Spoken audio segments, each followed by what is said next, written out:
Hey guys, this is Graham here at therecordingrevolution.com. Hope you're having an awesome day as usual. Today I want to do a real quick video to show you how to hook up an optical ADAT, like 8-channel mic pre, into your Digi 002 or 003, or really any audio interface that has that ADAT port on the back. So a lot of us maybe have a rack unit audio interface that has this ADAT in on the back, and we're like, what is that for? And one of my readers asked me, hey, I thought that was just for ADAT tape machines, and I don't use those. And I thought that was an old school thing. But they're a super awesome light connection that can send 8 channels of digital audio in one plug. So right here I've got the Behringer 88,000. This is just one example of an 8-channel mic pre. And mic pre's on the front, and in the very back it's got one cable out, light pipe out. So this can hook up to my Pro Tools rig with one cable.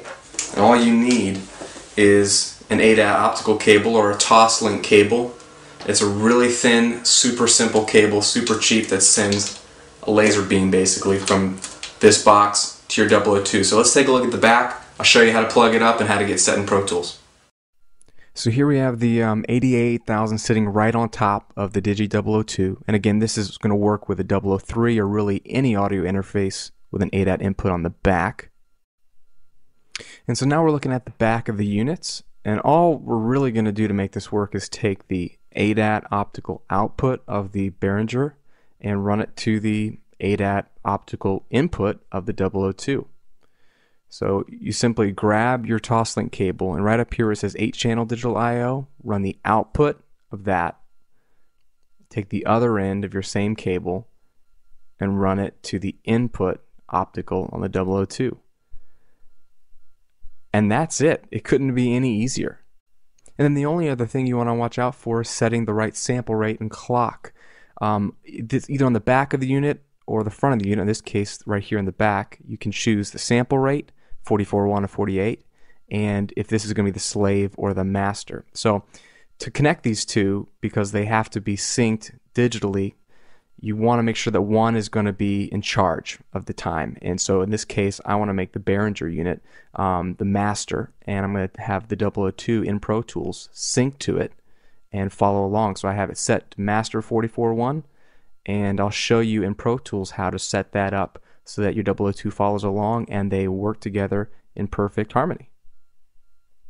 So over in Pro Tools, you want to make sure you've got your interface plugged in and your 8-channel preamp hooked up and powered on, and we're going to simply go up to the setup menu and choose hardware. And this is going to bring up a dialog box that shows you over on the left what interface you're using, in this case the 002. And then you can set the clock source. And like I was mentioning earlier, the clock source is which unit is going to be the source of keeping time. The easiest way to do this is to make your 8-channel preamp that you plugged in the clock source. So we want to use optical instead of internal. Internal would be the 002, optical would be whatever's plugged into your ADAT optical input, in this case the Behringer unit. And pretty much with the clock source set, you can click OK. And now when you open up a new audio track to record, you can access all 8 of those pre's. Choose the input, and you've got ADAT 1 through 8, which will now be available to you, not grayed out. And when you record, you won't have any weird pops or clicks or anything because you set the clock source properly. Again, Pro Tools and the 002 know to follow your ADAT input as opposed to its internal clock. And that's it, guys. Hope that helps you guys out.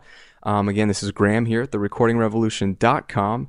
If you have any other questions about how to hook up an ADAT mic pre into your audio interface, shoot me an email, send me a post. But it couldn't be easier. Hope you guys have a great day. Keep making music.